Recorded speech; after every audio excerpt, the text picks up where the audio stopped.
메모리는 지금도 삼성이 넘버원입니다. 단지 HBM에서 SK 하이닉스가 앞서간 거죠. 기술력이 딸려가지고 그랬던 건 아니거든요. SK 하이닉스 같은 경우에는 메모리 회사지 않습니까? HBM이 가장 중요했던 거고요. 뭐 2년 내에 아마 따라잡지 않을까. 혹시 교수님만의 목표 주가는 어딘가요? 당분간은 제가 봐도 한 25만 원까지는 갈 것 같아요. 하이닉스는요? 하이닉스는 올라가요. 올라가는데 근데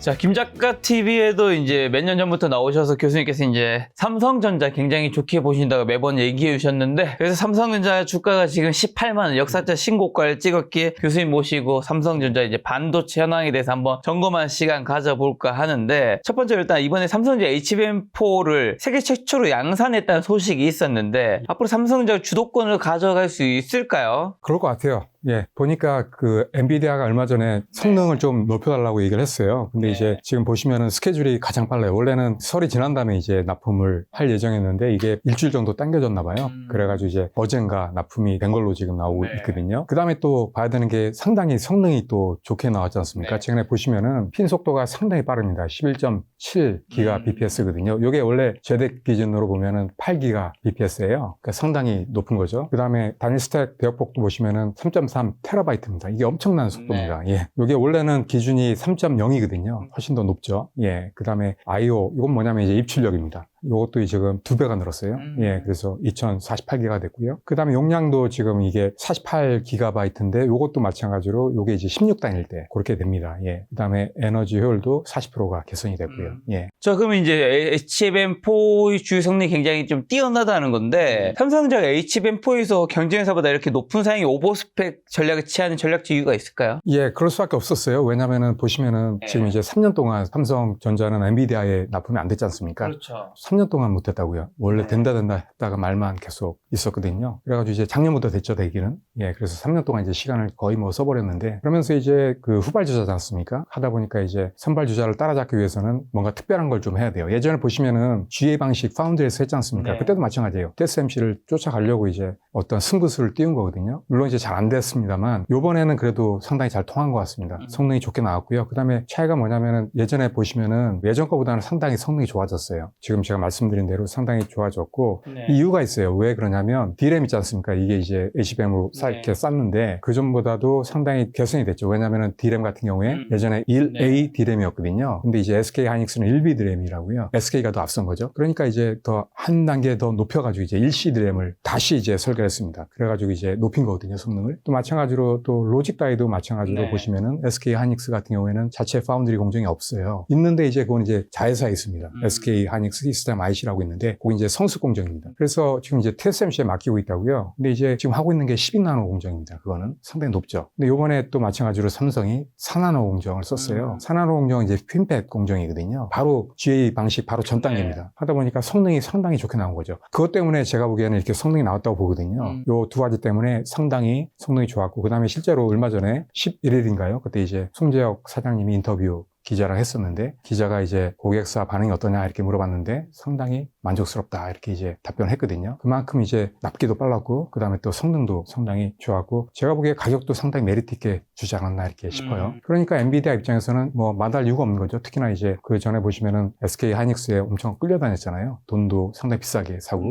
그랬는데, 이제 일단은 물량이 일단은 삼성이 더 많다는 얘기죠. 앞으로는 하다 보니까 이제 또 물량 공급 면에서도 상당히 훨씬 더 유리한 입장이고, 그 다음에 또 SK랑도 가격 협상 할 때도 상당히 좋지 않나 이렇게 이제 보여집니다. 그래서 제가 보기에는 예전에도 말씀드렸는데 엔비디아 입장에서는 삼성이 빨리 좀 들어와라 이런 입장이었어요. 그래서 결국 이제 이렇게 해낸 거죠. 제가 보기에는 당분간은 역전은 힘듭니다. 왜냐면은 지금 이제 보시면은 SK 하이닉스가 한 3분의 2 정도 공급을 하고 있거든요. 근데 삼성은 3분의 1밖에 안 한다고요. 근데 이제 이게 이유가 다 있어요. 처음부터 이렇게 물량을 많이 늘려주지 않아요. 어느 회사나. 저도 예전에 이제 반도체에서 있었지만은 검증을 합니다. 시간을 보면서. 그래서 이제 검증을 한 다음에 이게 좋으면은 그때부터 이제 물량을 늘려나가죠. 그게 이제 시간이 걸린다는 얘기죠. 그래서 당분간은 SK가 이제 1위로 아마 계속 갈 겁니다. 그러다가 이제 나중에는 아마 역전을 할 겁니다. 제 생각은. 왜냐면은 엔비디아 입장에서도 좋은 걸 써야 되거든요. 그 다음에 또 납기도 맞고, 그 다음에 또 퀄리티도 나오는 그런 면에서 본다 그러면 삼성이 뭐 나쁠 게 전혀 없는 거죠. 하다 보니까 제가 보기에는 계속 삼성의 물량을 늘려가지 않을까. 실제로 HBM 시장 점유율이 어떻게 되나요? 점유율 보시면은 이거는 이제 테크 인사이트에서 이제 발표한 건데요. 보시면 이제 삼성은 파란색인데 이렇게 계속 올라갑니다. 2027년 되면 37%가 되고 SK 하이닉스는 42% 떨어집니다. 그래서 차이가 얼마 안 나죠. 불과 5%밖에 차이 안 납니다. 그러니까 이게 제가 보기에는 2028년 되면 아마 역전 가능성이 충분히 있습니다.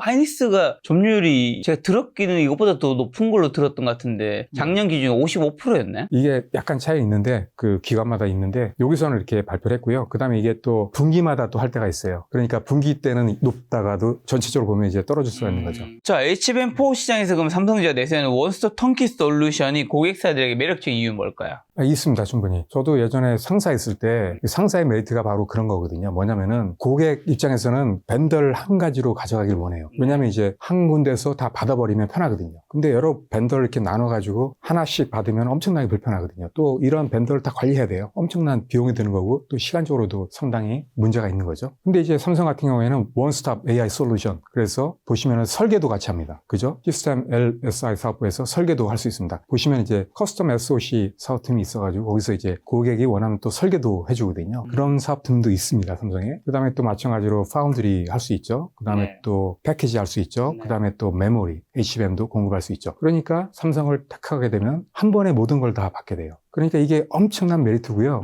그 다음에 또 이렇게 나눠 있으면 이제 커뮤니케이션 하면 여러 가지 또 딜레이라든지 물량의 어떤 그 딜레이가 생길 수가 있어요. 왜냐면 왔다 갔다 해야 되니까. 근데 그런 게 없다는 거죠. 삼성이랑만 이걸 하면 돼요. 그리고 또 이게 메리트가 있는 게 이게 개발 기간이 엄청나게 짧아져요. 제가 보기에는 한 20% 이상 아마 짧아질 겁니다. 왜냐면 이제 왔다 갔다 할 게 없는 그런 상황이다 보니까 한 군데서 그냥 다 합니다. 삼성에서. 그러니까 이제 엄청난 메리트가 있는 거고 그 다음에 또 가격적인 메리트 있죠. 왜냐면 물류비 세이브라든지 또 한꺼번에 많이 하게 되면 아무래도 싸게 제공할 수 있는 그런 것도 있고요. 그 다음에 또 성능을 또 맞출 수가 있어요. 왜냐면 이제 서로 협력하면서 하기 때문에 이게 이제 예를 들면 이런 거예요. 그러니까 설계랑 공정이랑 같이 협력을 잘하면 이게 훨씬 더 성능이 좋게 나오거든요. 이게 이제 뭐냐면은 디지털 테크놀로지 코옵티마이제이션 그래가지고 이제 같이 협력하면서 하면 훨씬 더 성능이 잘 나옵니다. 그런 장점이 있습니다. 예. 그래서 이게 엄청난 메리트죠. 저 HBM4 전쟁의 핵심 승부처로 꼽히는 베이스 다이 기술에서 삼성의 파운드리 역량이 변수가 될 수 있을까요? 예, 있죠. 제가 보기에는 엄청납니다. 이게 왜냐면은 지금도 뭐 이미 증명이 됐지 않습니까? 샘플 나온 것도 성능이 상당히 좋게 나왔었고요. 그 다음에 또 보시면 이게 일단은 속도가 빨라져요. 그러니까 로직 다이가 예전에는 어떤 그 로직의 어떤 기능이 없었어요. 근데 요번에 이제 그런 기능이 들어간 거거든요. 그러면서 이제 보면 I/O 입출력 속도가 상당히 빨라졌거든요. 그 다음에 또 대역폭도 상당히 개선이 됐고 에너지 효율도 상당히 높아졌습니다. 그리고 또 선단 공정을 미리 또 할 수 있다는 거죠. 왜냐면은 삼성이 이번에 4나노지만 앞으로 이제 HBM4E라든지 HBM5에서는 지금 2나노 공정을 쓸 예정이거든요. 이렇게 선제적으로 할 수 있다는 거죠. 그리고 또 설계팀과 그 다음에 공정팀 같이 이제 안에서 이제 협력을 할 수 있다는 거죠. 그러면은 엄청난 메리트가 있죠. 삼성전자 HBM4 생산을 늘리기 공장 증설에 나섰다는 소식도 있었는데 삼성전자 진짜 SK하이닉스 따라잡을 수 있을까요? 예, 저는 충분히 가능성이 있다고 보는데요.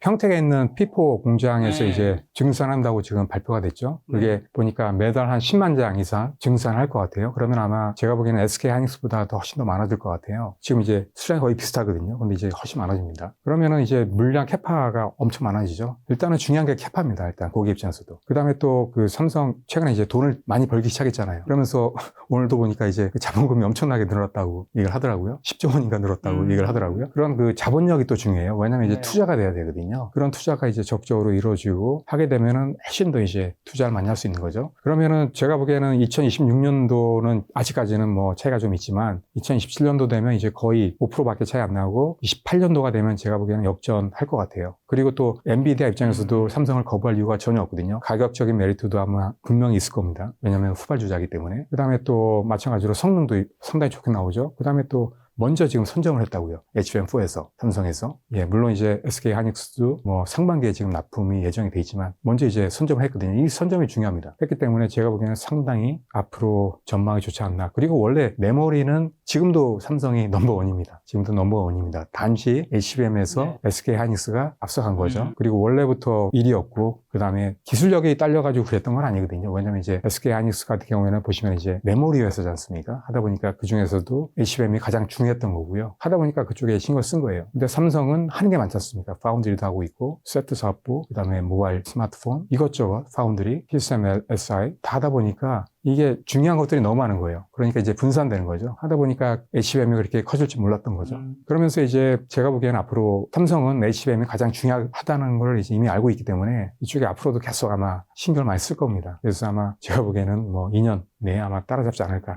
저는 그렇게 보고 있습니다. 예. 저 이번에 그러면 삼성전자 HBM 경쟁력 회복으로 주가도 많이 올랐는데 앞으로 삼성전자 주가는 어떻게 보시나요? 지금 18만 원입니다. 예, 18만 원 넘었죠. 제가 보기에는 지금 오늘도 보니까 노무라 증권인가요? 거기서는 네. 뭐 30만 원 가까이 지금 예측을 하고 있거든요. 예. 일반 증권사 보시면 24만 원, 네. 26만 원 정도 하고 있는 것 같은데요. 제가 봐도 30만 원까지는 모르겠지만 일단은 20만 원대 중반은 갈 것 같아요. 네. 예, 충분히. 왜냐면은 지금 올해 보시면은 아직까지는 높진 않지만 내년에 HBM 출하량이 삼성이 보시면은 뭐 3배가 늘어난다 이런 얘기가 나오고 있거든요. 그러면은 엄청난 수량이고 나중에 또 말씀드리겠지만은 HBM 수요 전망이 엄청납니다. 지금 파운드리가 25% 정도 성장하는데요. 근데 이제 HBM 같은 경우에는 2.5배 135% 정도 성장한다는 전망 보고서가 지금 나오고 있거든요. 네. 그렇다면 삼성이 비전이 상당히 좋은 거죠. 그 다음에 또 하나 봐야 될 게 지금 이제 파운드리입니다. 파운드리는 아직도 적자입니다. 물론 이제 고객들은 이제 수출하고 있지만 근데 이게 적자이기 때문에 반영이 거의 안 됐어요. 제가 보기엔 주가에는. 근데 이제 애플이라든지 그 다음에 또 테슬라 지금 수주했지 않습니까? 이게 장기 프로젝트입니다. 10년 프로젝트거든요. 근데 이제 납품이 아마 빨라 이제 올해 말이나 내년이거든요. 그러면 그때부터 이제 본격적으로 이제 매출이 잡히거든요. 또 봐야 되는 게 뭐냐면은 엑시노스가 작년 말부터 출하가 됐지 않습니까? 예. 그러면서 이 물량이 상당히 많습니다. 엑시노스. 왜냐면은 삼성에서는 지금 갤럭시 폰에 모든 엑시노스를 다 넣겠다 이런 거거든요. 하기 때문에 이 물량이 엄청납니다. 예전에 보시면은 몇 년 전만 해도 삼성 파운드리가 마켓시어가 크게 갈 때는 19% 갔었거든요. 그러면서 보시면은 매출이 삼성 파운드리의 매출의 반이 시스템 LSI 사업부에서 나왔거든요. 내부 매출. 그러면은 기본적으로 적자는 면합니다. 거기서 일단. 그래서 주가는 빠르게 반영이 되기 때문에 제가 보기에는 하반기 올해 그때부터 반영되지 않을까 기대를 좀 하고 있습니다. 예. 하이닉스는요? 하이닉스는 당분간은 괜찮아요. 아마 네. 올라갈 겁니다. 왜냐면 이제 HBM이 상당히 수요가 많기 때문에. 근데 이제 2027년도 가면은 아마 떨어지지 않을까 저는 개인적으로 보고 있습니다. 둘 중에는 지금은 삼성이 더 좋게 보시는 건가요? 예, 그렇습니다. 저는 그리고 항상 장기 투자를 보기 때문에 최소한 3년 정도 본다라면은 앞으로 3년 후면은 삼성이 훨씬 좋습니다. 시장 전망은. 삼성 이제 하이닉스 그러면 매도 시점을 친다면 이 반도 HBM이든 뭐 낸드든 디램이든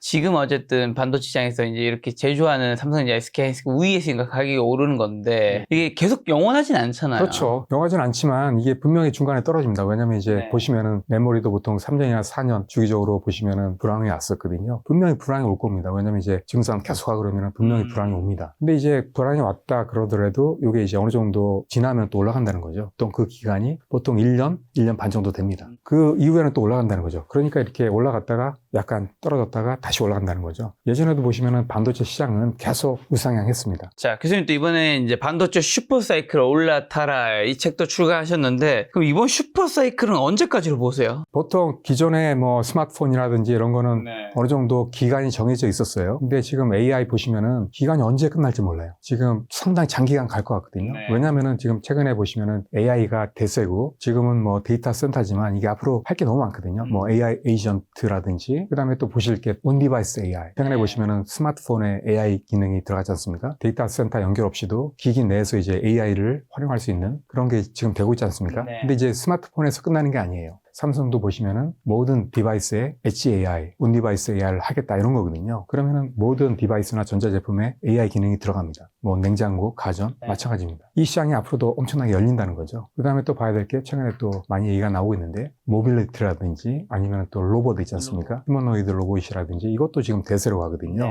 그러면은 또 반도체 수요도 상당히 엄청나게 늘어날 수밖에 없는 거죠. 로봇에도 많이 이제 쓰이니까. 그래서 제가 보기에는 5년 이상은 갈 것 같아요. 언제까지 갈지 모르겠지만은 최소한 5년, 길면 10년도 가지 않을까 이렇게 보고 있습니다. 요즘 삼성전자 또 관련 뉴스 메모리 반도체나 실적 이야기 위주인데 파운드리 상황은 어떤가요? 예, 파운드리 상황은 말씀드린 대로 이렇게 좋지는 않습니다. 지금 아직까지는 적자인 상황이고요. 이게 지금 시장 기관이나 뭐 증권사 이런 데서도 얘기하고 있는데 아마 내년 정도 되면은 적자가 면한다 이렇게 나오고 있어요. 왜냐면은 지금 보시면은 이제 엑시노스가 탑재가 됐기 때문에 뭐 2월 말에 아마 언팩 행사 갤럭시 한다고 얘기가 나오지 않습니까? 그때 아마 성능이 어느 정도 나올지는 아마 사람들이 쓰게 되면 아마 검증할 거예요. 그래서 어느 정도 성능이 좋다라고 이제 판명이 나면 엑시노스는 모든 폰에 들어갈 가능성이 큽니다. 예, 그러면은 일단은 어느 정도는 깔고 가죠. 그러면 그것만 된다 그러면 일단은 적자는 면합니다. 그러면 어느 정도는 안정권으로 갑니다. 거기다가 지금 뭐 내년 정도 되면 테슬라하고 그다음에 애플 또 수주가 됐지 않습니까? 그 수량이 만만치가 않습니다. 상당히 많기 때문에 그게 이제 어느 정도 매출을 하게 되면 엄청나게 이제 물량이 늘어나는 거죠. 매출도 마찬가지로. 그러면은 뭐 엄청나게 뭐 적자는 뭐 금방 면할 수 있는 거죠. 그리고 또 적자 면하는 게 문제가 아니고 앞으로 또 수주할 게 너무 많아요,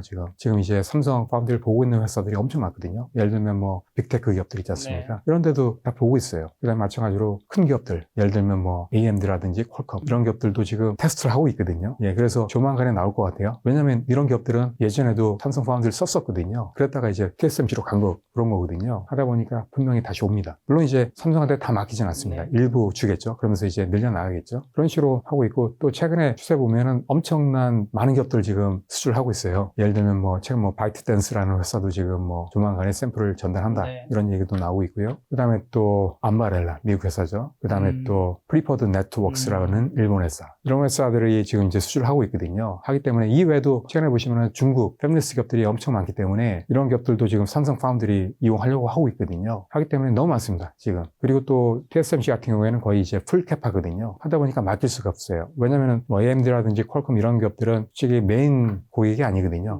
엔비디아 그다음에 또 애플이 TSMC의 메인 고객입니다. 하다 보니까 그쪽 위주로 지금 물량을 다 몰아주거든요. 그러니까 AMD라든지 퀄컴 이런 기업들은 밀려요. 예전에도 그런 적이 있었거든요. AMD 같은 경우도 TSMC에서 밀려가지고 제때 이제 생산 못한 적이 있었거든요. 이런 식으로 하다 보니까 이제 불만이 많은 거죠, 고객들이. 그러니까 TSMC에서 안 하고 삼성 올 수 있는 가능성이 큰 거죠. 특히나 보시면은 가격이 상당히 저렴합니다. TSMC보다도 제가 보기엔 한 30% 저렴할 것 같은데, 예, 하다 보니까 고객 입장에서는 삼성이 제발 좀 잘 좀 해줘라 이런 입장이다 보니까 안 할 이유가 없는 거죠. 그리고 기본적으로 고객 입장에서는 기본적으로 3벤더가 이상적입니다. 그러니까 3개 벤더를 가져가는 게 물량에 어떤 문제가 생겼을 때 받을 수 있는 그런 것도 있고 또 이제 경쟁을 시킵니다. 그러면서 이제 가격을 좀 깎거든요. 그런 식으로 하기 때문에 분명히 필요합니다. 삼성 파운드리가. 근데 지금 보시면은 뭐 인텔 같은 경우도 한다는 얘기는 나오고 있지만 아직 검증이 안 됐습니다. 그러니까 그 검증 기간이 제가 보기에는 몇 년은 걸립니다. 하다 보니까 지금 삼성 파운드리가 지금 할 수밖에 없어요. 자, 삼성전자 메모리 반도체뿐 아니라 파운드리도 중요한데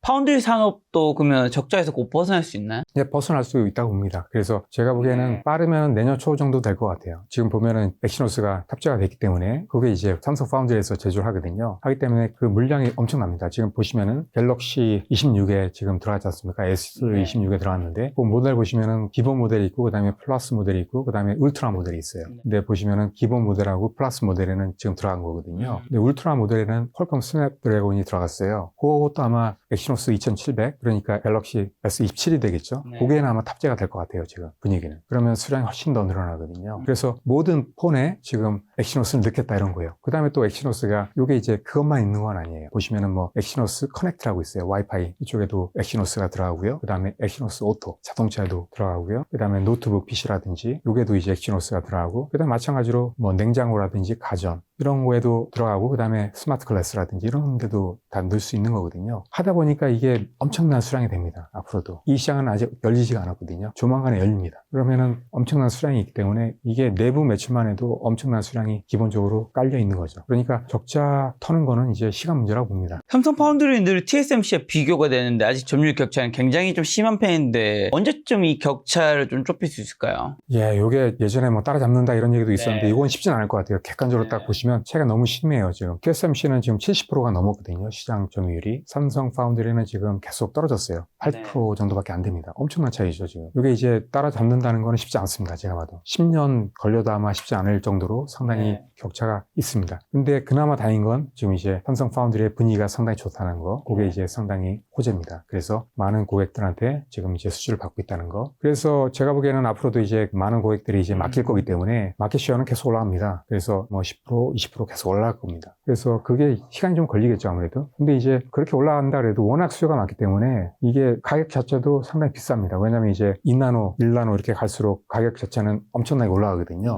하다 보니까 이 매출하고 이익률은 또 훨씬 더 올라갑니다. 하다 보니까 급격하게 아마 매출은 올라갈 겁니다. 이익률도 마찬가지고요. 따라잡는 건 쉽지 않다. 아마 10년 돼도 퀘스천이다. 하지만 이게 불과 뭐 20%만 간다 해도 매출은 엄청나게 올라간다는 거. 근데 제가 보기에는 30% 정도는 4, 5년 정도 되면 올라가지 않을까 개인적으로 예상은 좀 하고 있습니다. 실제로 보시면은 지금 삼성 파운드리 매출이 내부 자료인데요. 지금 3% 정도 연평균 성장했는데 2025년 이때부터 이제 25%씩 성장합니다. 엄청난 거죠. 그리고 또 보시면은 수주 전망 있는데요. 고객 수가 지금 뭐 한 이 정도 되는데요. 앞으로 계속 올라가죠. 그리고 또 빅테크나 또 대형 고객 있지 않습니까? 뭐 AMD라든지 퀄컴, 뭐 브로드컴, 미디어텍 이런 기업들, 엔비디아 수주하게 되면 뭐 한 곳만 수주한다 해도 그런 데는 또 워낙 이제 물량이 많기 때문에 매출은 엄청나게 올라갑니다. 말씀하신 최근 삼성 파운드리 수주가 늘어나고 있는데 앞으로 어떤 기업들이 삼성 파운드리 고객이 될 가능성이 네. 있는 거죠? 일단은 작은 기업들은 엄청 많고요. 그러니까 네. 중국에 있는 팹리스 기업들 있지 않습니까? 중국에는 기본적으로 3,500개 이상의 팹리스 기업이 있습니다. 그런 기업들이 지금 삼성 파운드리를 보고 있어요. 분위기는 상당히 좋습니다. 그 다음에 또 전 세계적으로도 뭐 많은 기업들이 지금 문의를 하고 있고, 그 다음에 또 최근에 보시면 중간에 삼성 파운드리가 또 하는 게 있고, 그 다음에 디자인 하우스라고 있어요. 이게 뭐냐면은 중간에 이제 매개 역할을 하는 거거든요. 네. 그런 기업들이 다 이제 영업을 합니다. 예, 그런 기업들이 또 많이 또 수주를 하고 있거든요. 엄청나게 지금 많은 곳에서 지금 이제 문의도 하고 있고 수주를 지금 받고 있습니다. 그렇기 때문에 제가 보기에는 계속 올라갈 거고, 중요한 건 이제 빅테크나 그 다음에 또 글로벌 반도체 기업들, 이런 기업들이 중요합니다. 그런 기업들은 지금 보고 있어요. 왜냐면은 지금 엑시노스가 중요합니다. 엑시노스가 지금 양산이 됐기 때문에 이게 지금 스마트폰이 실제로 이제 고객들이 쓴 다음에 이게 평가가 좋으면 아마 그때는 어느 정도 검증이 됩니다. 그 다음에 또 지금 보시면은 삼성 파운드리가 미국 공장, 텔로 공장 네. 지금 올해부터 아마 가동이 빠르면 할 것 같아요. 말부터. 그러면 또 이게 또 고객들이 바로 또 주문 줄 가능성이 있습니다. 자, TSMC는 세계 최강 파운드리로 알려져 있는데 그럼에도 불구하고 삼성 파운드리가 TSMC하고 비교해서 어떤 장점은 있을까요? 예, 있습니다. 중요한 게 여러 가지가 있는데 네. 일단은 기본적으로 말씀드리면 가격적인 메리트가 있다는 거. 일단은 그거는 전제로 말씀드리고요. 그 다음에 또 봐야 될 게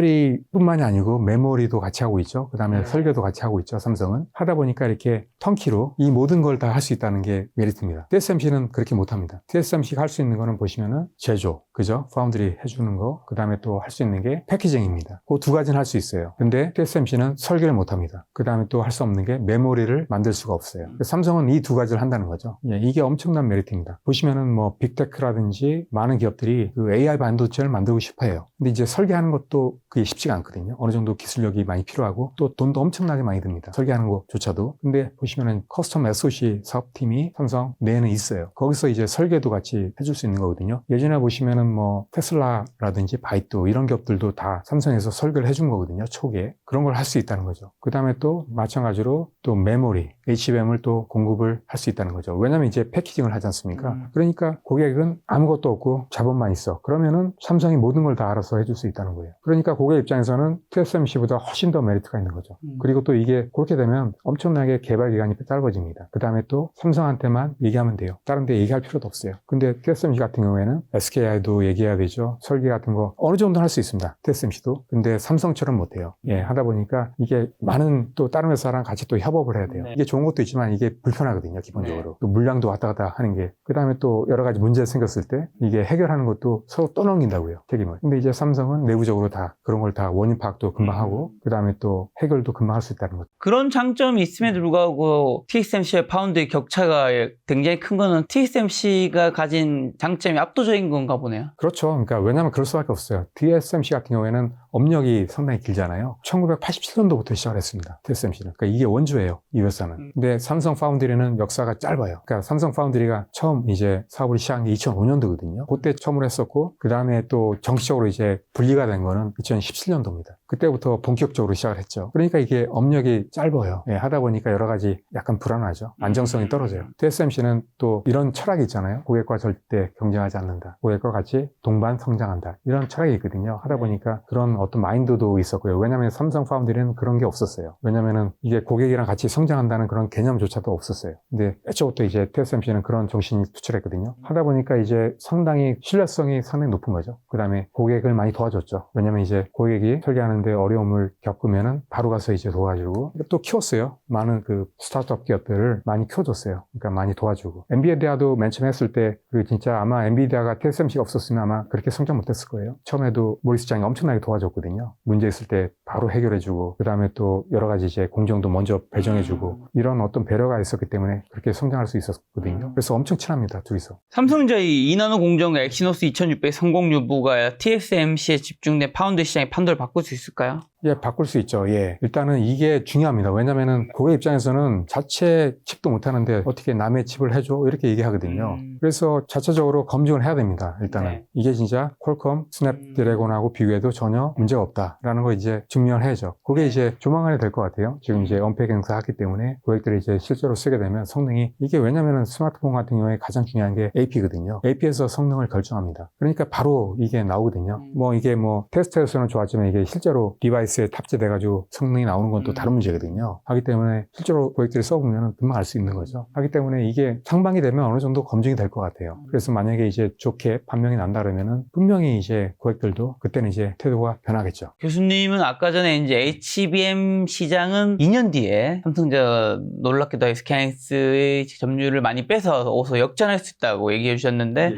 파운드리는 TSMC에서 이제 그 간격이 좁아지는 거 정도는 가능하지 역전은 사실상 굉장히 쉽지는 진짜 않다. 오랜 시간이 걸리겠죠. 그렇죠. 예, 그럴 거라고 봅니다. 예. 자, 반도체 슈퍼사이클에 올라타라. 반도체 전문가, 반도체 교수님이신 권혁 교수님과 지금 함께하고 있는데 최근 반도체 시장이 호황을 맞고 있는데 반도체 시장 지속적으로 성장할 수 있을까요? 예, 그럴 것 같습니다. 예전에도 보시면 계속 성장해 왔거든요. 그럴 수밖에 없어요. 보면은 새로운 애플리케이션이 계속 나오거든요. 반도체 네. 시장은. 예전에 보시면은 뭐 PC가 나왔죠. 그 다음에 또 스마트폰 나왔죠. 그 다음에 또 최근에 또 AI가 나왔죠. 이런 식으로 이제 새로운 애플리케이션이 나오기 때문에 그때마다 이제 또 새로운 성장 동력이 생깁니다. 앞으로도 마찬가지입니다. 뭐 Edge AI라든지 그 다음에 피지컬 AI 이런 식으로 이제 가기 때문에 이게 중간에 어느 정도 떨어질 때가 있죠. 왜냐면 이제 불황이 올 때 그때가 떨어지지만 기본적으로 우상향입니다. 계속 올라갑니다. 그래서 보시면은 매년 성장하는 게 지금 8.6% 정도 매년 성장한다 이렇게 나옵니다. 특히나 보시면은 서버 이쪽에 많이 성장하지 않습니까? 이거는 이제 데이터 센터 쪽에 워낙 최근에 수요가 견조하기 때문에 성장하고 있고요. 자, 요즘 그럼 시장의 중심에 반도체가 다시 모이고 있는데 이 업종이 다른 산업보다 특히 주목받는 이유는 뭘까요? 일단은 그럴 수밖에 없는 게요. 예를 들어 볼게요. 제가 예전에 이제 식품회사에 있었는데 처음 들어간 직장이었어요. 네. 예, 그랬는데 그때는 이제 뭐 IT라든지 이런 게 전혀 필요가 없었어요. 그 당시에는. 근데 최근에 보시면은 식품기업들도 지금 푸드테크 기업으로 바뀌고 있어요. 그런다는 얘기는 그 안에 또 반도체가 또 많이 쓸 수밖에 없는 그런 상황이 되는 거거든요. 은행도 마찬가지로 지금은 예전에는 뭐 상경계 이런 사람들이 많이 일했지만은 지금 뭐 컴통화 이런 사람들이 네. 더 많이 필요하거든요. 마찬가지로 핀테크라든지 이런 식으로 바뀌고 있어요. 그러니까 모든 산업이 다 IT화되고 있고요. 그 다음에 또 많은 산업들이 최근에 보면은 AI를 또 도입을 하고 있습니다. 도입을 안 하면은 도태되니까 어쩔 수 없이 이제 해야 되거든요. 하다 보니까 그렇다는 얘기는 또 반도체가 많이 쓰일 수밖에 없는 상황이 되는 거거든요. 그러니까 계속 성장할 수밖에 없는 거죠. 이런 식으로 시장은 계속 앞으로 좋아집니다. 자, 앞으로도 반도체 시장이 AI 발전을 위해 전망이 밝다고 하셨는데 현재 데이터 센터 시장이 가까운 미래에 어떤 시장이 좀 주목을 받을까요? 데이터 센터는 앞으로도 제가 보기에는 한 3, 4년 정도는 갈 것 같아요. 근데 이제 그 다음은 뭐냐? 그러면은 제가 보기에는 엣지 디바이스라고 얘기하는데 그게 이제 온 디바이스 AI입니다. 뭐냐면은 최근에 보시면 이제 스마트폰에도 AI 기능이 들어갔지 않습니까? 그건 이제 두 가지 다 합니다. 데이터 센터에서 이제 데이터를 왔다 갔다 하면서 하는 것도 있고 그 다음에 또 기기 자체적으로 AI를 또 하는 게 있어요. 근데 이제 데이터 센터에 자료를 보내지 않고도 이제 자체적으로 할 수 있다는 거죠. 왜냐면은 이게 이제 보내게 되면 여러 가지 지연이 발생하거든요. 그 다음에 또 보내면은 이게 또 비용이 듭니다. 그 다음에 또 이게 중요한 게 있는데 프라이버시 문제가 있어요. 데이터가 이제 보내지게 되면 나의 개인정보가 이제 노출이 될 수가 있어요. 이런 이슈 때문에 기기 내에서 이제 AI 기능을 쓰는 거거든요. 그런 시대가 왔습니다. 예, 지금 하고 있고 그 다음에 스마트폰 말고도 지금 뭐 보시면 모든 디바이스에 지금 아마 AI 기능이 들어갈 겁니다. 제가 지금 연구하고 있는데 그게 이제 어떤 거냐면은 엣지 버전, 엣지 디바이스인데 그게 뭐냐면은 예지 버전입니다. 뭐냐면은 삼성도 마찬가지로 이걸 도입하고 있어요. 뭐냐면은 반도체 공장 이런 데 보시면은 장비가 많지 않습니까? 요게 이제 엣지 디바이스가 있는데 이게 뭐냐면은 그 장비에 이제 센서가 붙어 있어요. 네. 그래가지고 요걸 이제 체크합니다. 언제 고장이 날지. 미리 이제 고장이 날 것 같다 그러면 체크해가지고 미리 고칩니다. 왜냐면은 반도체 공장 같은 경우에는 보시면은 한번 그 라인이 섰버리면은 수십조의 손해가 날 수 있는 거거든요. 그러니까 미리 이제 체크한 다음에 그걸 이제 문제가 발생되기 전에 사전에 먼저 이제 고치는 거죠. 그러면은 훨씬 더 생산성이 올라가는 거죠. 이런 식으로 하고 있고, 그 다음에 또 보시면은 그 냉장고 이런 거도 앞으로는 이제 스마트 냉장고가 됩니다. 그러면은 어떻게 되냐면 그 문을 열지 않아도 이 안에 어떤 게 들어가 있는지 다 체크가 됩니다. 그 다음에 유통기간도 알 수 있어요. 이게 언제까지인지, 식재료가 언제까지 먹을 수 있는지 이런 게 다 알 수가 있어요. 그 다음에 또 안에 있는 식재료로 어떤 제품을 어떤 식재료로 어떤 걸 만들 수 있는지, 레시피를 만들 수 있는지 이런 것도 다 추천해 줄 수 있어요. 이런 식으로 가기 때문에 이게 다 AI 반도체가 다 하거든요. 여기 이제 AI MCU나 아니면 또 NPU가 하게 됩니다. 그런 기능을 반도체가 하게 됩니다. 그럼 이 시장이 또 엄청나죠. 그 다음에 또 웨어러블 디바이스 있지 않습니까? 예를 들면 뭐 스마트워치라든지 지금도 많이 있죠. 이게 또 AI 기능이 들어가 있어요. 이것도 마찬가지로 데이터 센터에 보낼 필요가 없습니다. 네. 여기 자체적으로 합니다. 그래서 자신의 어떤 건강 정보, 뭐 혈압이라든지 그 다음에 또 스트레스 정도라든지 나중에는 당뇨도 아마 체크할 수 있을 거예요. 그러니까 나에 대한 건강 정보를 바로 체크할 수 있어요. 이것도 다 이제 Edge AI거든요. 온 디바이스 AI입니다. 그 다음에 또 카메라 같은 경우도 이제 AI 카메라, 네. AI 스마트 카메라로 해가지고 이제 데이터 센터 보내지 않고도 기기 내에서 AI 기능을 할 수가 있거든요. 이런 식으로 모든 디바이스에 AI 기능이 들어갑니다. 이런 식으로 할 거기 때문에 이 시장이 엄청납니다. 그러니까 우리가 쓰는 많은 기기 이런 것들이 다 AI 기능이 들어간다는 거죠. 그러면은 그 안에 뭐 NPU나 이런 게 다 들어간다는 얘기죠. 그러니까 엄청난 수요가 있는 거죠, 앞으로. 그리고 또 하나 또 봐야 되는 게 뭐냐면은 또 로봇이에요. 그 다음에 또 모빌리티. 이 시장도 아직까지는 크지가 않습니다. 근데 이제 앞으로 제가 보기에는 뭐 3년, 4년 지나면은 이 시장도 엄청 커집니다. 지금 보시면은 자율주행차도 지금 2단계까지는 거의 와 있는데 뭐 3단계, 4단계, 5단계로 조만간에 아마 갈 것 같거든요. 그러면은 이 안에도 엄청난 반도체가 쓰입니다. 특히나 보시면 AI 반도체뿐만이 아니고 전력 반도체, 센서 이런 반도체들이 엄청나게 쓰이거든요. 마찬가지로 로봇 있지 않습니까? 여기에도 전력 반도체라든지 센서라든지 AI 반도체 이런 게 엄청나게 들어가거든요. 지금 아마 로봇이 아직까지 피부로 와닿진 않는데 지금 보시면은 공장에는 다 로봇을 쓰고 있습니다. 그리고 또 이제 서비스 로봇 있지 않습니까? 지금 보시면은 뭐 음식점 이런 데도 다 로봇이 이제 서빙하고 또 앞으로는 아마 가정에 로봇 한 대씩 다 들어갈 겁니다. 그러면 엄청난 또 반도체 수요가 생기거든요. 이런 식으로 간다는 거죠. 그러니까 반도체 수요는 앞으로도 엄청난 거죠. 저 그럼 미래 반도체 시장의 주요 플레이어로 어떤 기업들 주목해야 하는 거죠? 큰 기업들을 봐야 돼요. 네. 어쩔 수 없어요. 왜냐하면 자본력과 그 다음에 그렇죠. 기술력 이런 걸 봐야 되거든요. 그렇게 본다 그러면은 뭐 TSMC 여기는 제가 보기에는 10년간은 아마 거의 따라잡기 힘들 겁니다. 어느 기업이든. 그러니까 이 기업들 장기적으로 보고 투자하시면 왜냐하면 이제 AI가 대세이기 때문에 TSMC도 보시면은 지금 7나노 언더 있지 않습니까? 그쪽 매출이 지금 70%가 넘어요. 근데 앞으로 AI가 대세지 않습니까? 네. AI 반도체는 다 3나노, 4나노, 5나노가 대세거든요. 이쪽에서 앞으로 수요가 엄청 나가는 거죠. 그리고 또 이쪽은 가격도 엄청나게 비쌉니다. 그러니까 매출 엄청나게 올라가죠. 그 다음에 또 중요한 게 이쪽은 또 이익률도 엄청납니다. 그러니까 TSMC를 볼 수밖에 없는 거죠. 제가 아까 말씀드린 대로 앞으로 AI는 최소한 5년, 길면 10년 이상 간다 보거든요. 그러면은 TSMC가 거의 뭐 가져간다는 거죠. 그 다음에 또 삼성 마찬가지로. 지금 삼성이 주가나 뭐 그 다음에 또 이익률, 매출이 적었던 이유는 AI의 수혜를 전혀 못 받았어요, 그동안. AI 반도체 95%가 TSMC였거든요. 근데 지금부터 받기 시작했다는 거죠. 그리고 또 삼성은 봐야 되는 게 시스템 SI 사고, 여기도 AI 수혜 받습니다, 앞으로. 엑시노스 때문에. 또 전력 반도체 이런 것도 하고 있거든요. 이런 것도 받습니다. 센서 마찬가지로. 그 다음에 또 봐야 되는 게 파운드리. 파운드리도 지금 2나노 공정 하지 않습니까? 또 1.4나노 지금 앞으로 하지 않습니까? 그러면 이쪽에도 엄청난 수요가 있다는 거죠. AI 수요. 또 봐야 되는 게 HBM. 수요가 또 엄청나다는 거죠. 그러니까 이 세 개에서 다 받습니다. AI 수혜를. 그러니까 이게 엄청나다는 거죠. 지금 최근에 보시면 또 돈을 또 엄청나게 벌기 시작했지 않습니까? 그게 다 이제 투자되면서 선순환이 또 되는 거죠. 엔비디아도 마찬가지예요. 뭐 60% 이렇게 막 많을 때는 벌지 않습니까? 이익률이. 그러면은 그 중에서 많은 돈이 또 재투자가 됩니다. 그러면서 이제 선순환되는 거거든요. 마찬가지입니다. TSMC도 삼성도 아마 그렇게 될 거예요, 앞으로. 그렇게 못했지만. 그러니까 이 세 기업이 메인이다. TSMC와 삼성전자, 엔비디아 이 세 개 기업을 직접 또 투자도 하고 계신가요? 워낙 뭐 거대 기업이니까요. 몇 개, 예. 이런 걸 하려면 잘 소프트웨어를 돌리고 있는 구글 같은 회사는요? 그런 회사도, 예, 뭐 나쁘지는 않을 것 같습니다. 예, 근데 네. 이제 워낙 이게 좀 봐야 되는 게 구글 같은 경우에는 다양한 걸 하지 않습니까? 이게 네. 장점이 될 수도 있고 단점이 될 수도 있어요.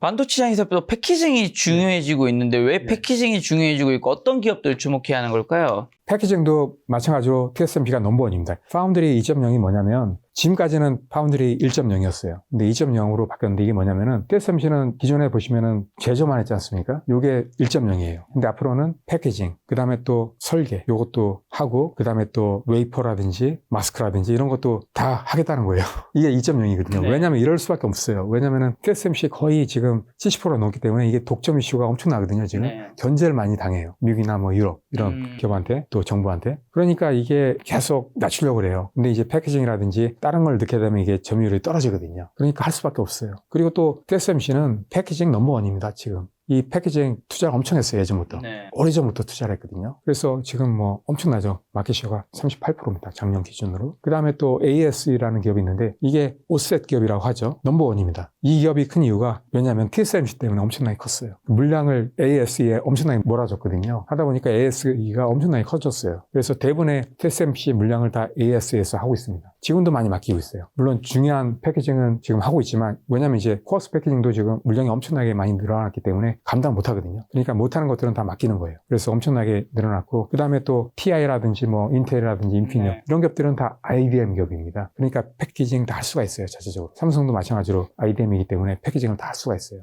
1등과 나머지 기업 차이가 확실히 크네요. 크죠. 예. 그래서 이런 기업들 있고 그 다음에 또 그 오색 기업 중에서는 또 몇 군데 있는데 엠코라고 있어요. 미국 기업인데 이게 보시면은 회장이나 이런 분들이 다 교포입니다. 한국 사람이랑 많이 이제 관련된 사람들이거든요. 하기 때문에 뭐 한국 기업이다 얘기도 나오는데 그 기업이 넘버 2고 제이셋이라는 기업이 있어요. 예, 스태츠 치팩이라는 회사가 있었는데 이 회사를 그 인수합병을 했거든요. 그러면서 제이셋으로 이름을 바꿨어요. 중국 자본입니다. 이 회사도 중국 기업들 많이 하고 있어요. 그래서 엄청나게 큽니다, 회사가. 그 외에도 많은 패키징 기업들이 있습니다. 국내도 있고요. 그래서 이런 기업들이 수혜를 받습니다, 앞으로. 왜냐면은 패키징 중요할 수밖에 없어요. 1.4나노, 그 다음에 1나노 가겠죠. 그 다음에 그 언더는 이게 쉽지가 않거든요. 왜냐면은 이게 터널링 현상이 있어가지고 이게 그 누설 전류가 심해지거든요. 그러면은 이게 어떻게 될지 몰라요. 하기 때문에 더 이상 가기가 어렵다는 얘기도 나오고 있거든요. 그러면 그 다음은 뭐냐? 지금은 이제 패키징이다. 이렇게 이제 얘기가 나오고 있거든요. 근데 왜 그러냐면 일단은 칩끼리 어떤 그 간격, 거리가 적으면 이게 속도가 빨라지거든요. 한마디로 이게 쌓잖아요. 아니면 이제 칩넷처럼 붙이든지 이러면은 그 칩 간 거리가 짧아지기 때문에 전송 속도가 빨라집니다. 에너지 효율도 좋아집니다. 그러니까 기본적으로 보시면 PPA가 좋아져요. PPA가 뭐냐면은 퍼포먼스, 성능이 좋아지죠. 그 다음에 파워, 전력 효율이 좋아져요. 그 다음에 에리아. 이게 쌓게 되면 면적이 적어져요. 하기 때문에 상당히 유리합니다. 그 다음에 또 봐야 되는 게 코스트인데 마찬가지로 패키징이 또 코스트가 미수하는 것보다 훨씬 더 메리트가 있습니다. 훨씬 더 쌉니다. 하기 때문에 이렇게 간다고 보여져요. 제가 보기에는. 지금 앞으로 보시면은 뭐 칩넷이라든지 그 다음에 3D 패키징, 삼성이라든지 SK도 지금 준비를 하고 있죠. 그 다음에 TSMC도 지금 3D 패키징 하고 있거든요. 삼성도 하고 있어요. S큐브라든지 이런 것도 하고 있거든요. 그래서 이런 식으로 제가 보기에는 뭐 TSMC, 삼성 이런 기업들이 많이 앞서 있다고 보는 거죠. 자, 그럼 이런 시장의 환경에서 반도체 투자자라면 어떤 투자 전략을 좀 가져가야 할까요? 제가 보기에는 뭐 일단은 저는 항상 말씀드리는데 일단은 장기적으로 보셔라. 최소한 3년 이상은 투자하셔라 이렇게 말씀드립니다. 왜냐면은 주가라는 거는 분명히 떨어집니다. 중간중간 계속 올라가는 건 없거든요. 중간에 떨어지고 올라가고 이런 식으로 올라가거든요. 하기 때문에 장기적으로 일단 3년 이상은 보고 가져가셔라 이렇게 말씀드리고요. 그리고 또 우량 기업, 제가 말씀드린 기업들은 특히나 떨어질 때가 기회입니다. 떨어질 때마다 이렇게 계속 모아가시면 훨씬 더 이게 효과적이거든요. 그런 식으로 전략적으로 떨어질 때 이렇게 모아가시면 제가 보기에는 반도체 플레이어들이 이게 바뀐다는 게 쉽지가 않아요. 메인 플레이어들이 아마 그렇죠. 계속 갈 겁니다. 어느 정도. 자본과 기술이 예. 너무 크게 필요한 영역이에요. 예, 그렇죠. 그리고 이게 이익을 많이 벌게 되면 이게 이제 말씀드린 대로 선순환되거든요. 이게 투자가 됩니다. 그리고 또 다시 이제 팔게 되고 그럼 또 이익이 나오고 또 팔게 되고 이런 식으로 돌기 때문에 이 구조가 만들어진 이상 이게 바뀌는 게 힘들어요.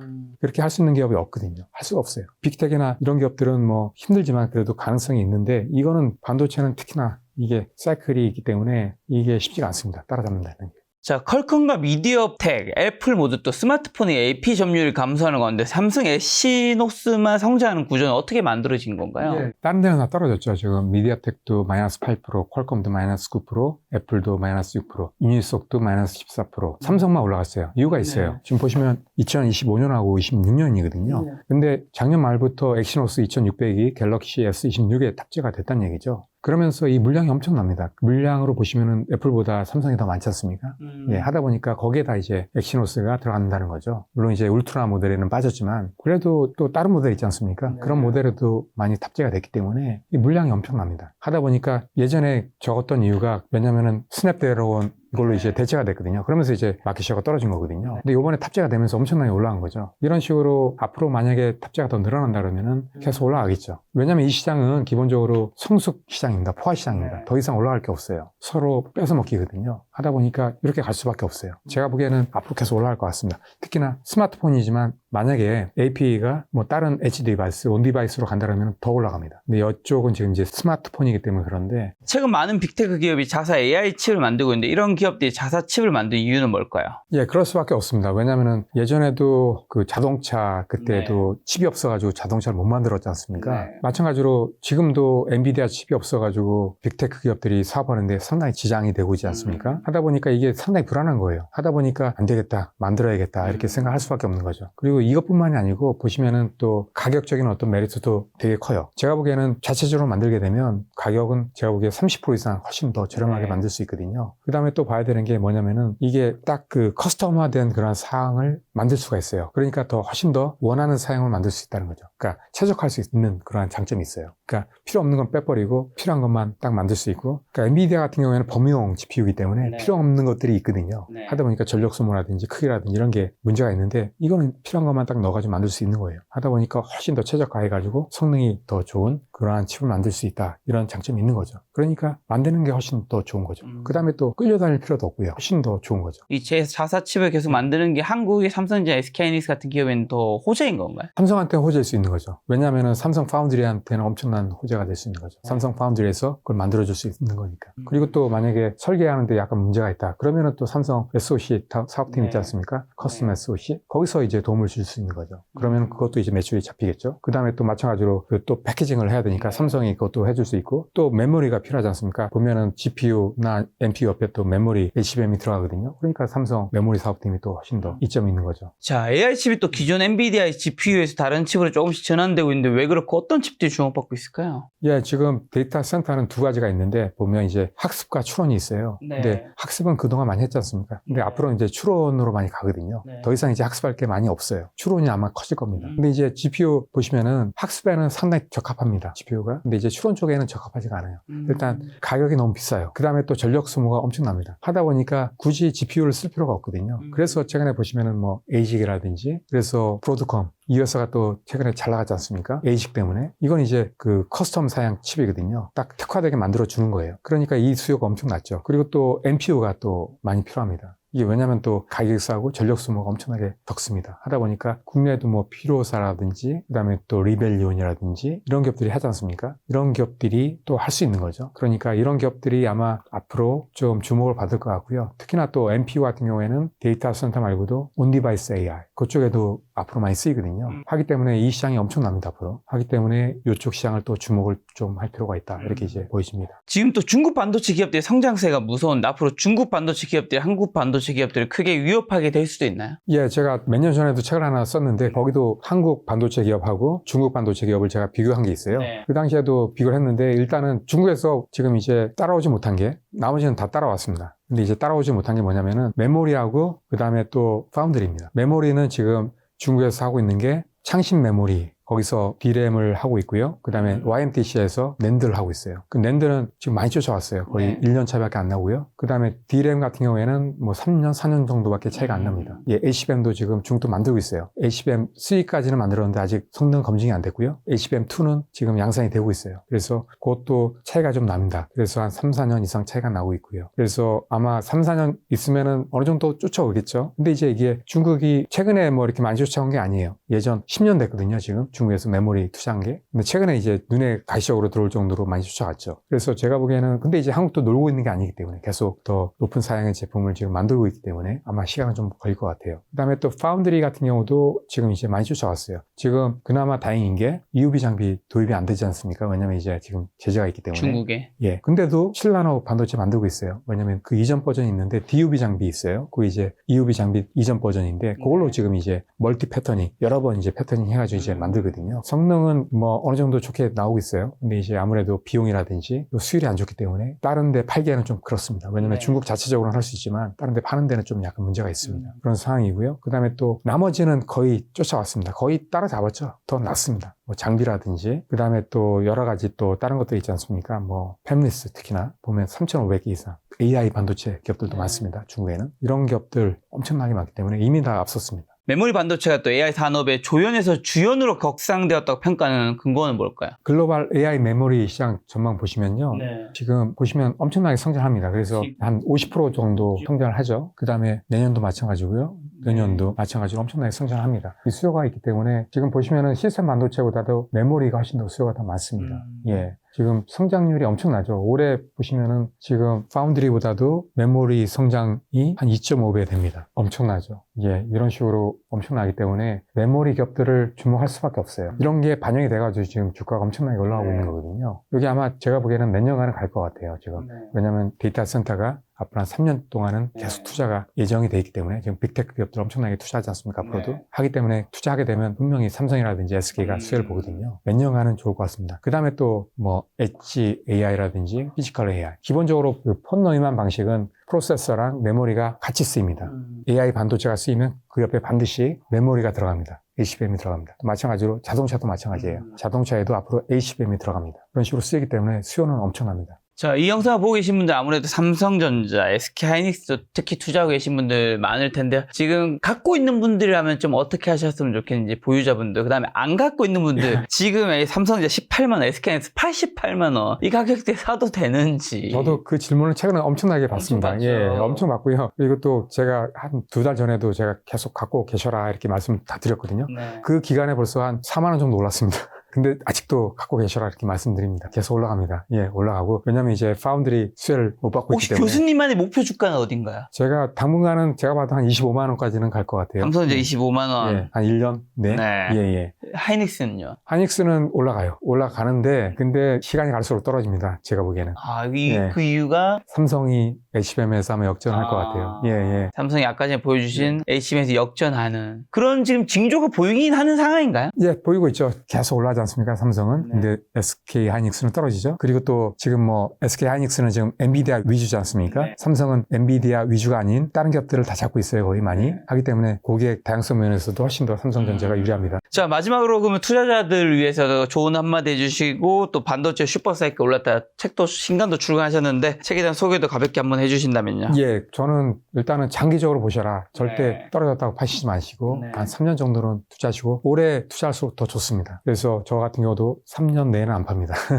그래서 오래 가져갈수록 더 훨씬 더 유리하다 이렇게 말씀드리고요. 왜냐하면 AI가 최소한 5년을 갈 것 같고요. 길면 한 10년 이상 갈 것 같습니다. 하기 때문에 그 기간 동안은 앞으로 반도체가 좋기 때문에 아마 그러한 수혜를 큰 기업들이 많이 받을 것 같아요. 그러니까 특히나 삼성전자 아직 네. AI 수혜를 못 받았기 때문에 이제 받기 시작하면 올라가는 속도가 장난이 아닐 겁니다. 예. 근데 삼성 말고 이제 하이닉스나 아니면 뭐 TSMC나 이런 기업들, 엔비디아나 이런 데는 이미 다 받았어요. AI 수혜를. 물론 앞으로도 받을 거지만 이미 많이 받았기 때문에. 삼성전자 아직 저평가되어 있다. 예, 그렇죠. PBR 이것도 낮아요, 아직까지도. 네. 그러니까 지금 불과 뭐 5%밖에 안 받았거든요. 10%? 네. 근데 앞으로 뭐 90% 이상 받아야죠. 나머지 기업들은 이미 60%, 70% 받고 있거든요. 그러니까 이제 올라간다는 얘기죠. 그리고 또 최근 제가 반도체 슈퍼 사이클에 올라타라라는 책을 썼는데요. 이 책은 초보 투자자들 이런 분들 대상으로 제가 쓴 거예요. 예전에 이미 제가 3권의 책을 썼는데 그건 이제 주로 이제 투자 관련된 내용은 거의 없습니다. 반도체에 대한 내용만 많이 썼는데요. 이 책은 한 40% 이상은 반도체 투자 관련된 내용이 많이 들어가 있습니다. 그래서 네. 투자를 어떻게 해야 되는지 네. 특히나 처음 하시는 분들 위주로 해가지고 제가 이런 안내서거든요. 그래서 책 한번 보시고 장기적으로 아마 투자를 하시면 네. 충분히 원하는 수익률 이룰 수 있을 걸로 보고 있습니다. 알겠습니다. 삼성전자 SK하이닉스의 보유자분들이나 투자를 할까 말까 고민하시는 분들에게 이 책이 좀 답을 줄 수 있지 않을까 싶습니다. 오늘 만난 손님은 권영하 교수님이었습니다. 지금까지 소중한 시간 함께 해주셔서 정말 감사합니다. 오늘도 김 작가였습니다. 고생 많으셨습니다. 네, 감사합니다. 수고하셨습니다.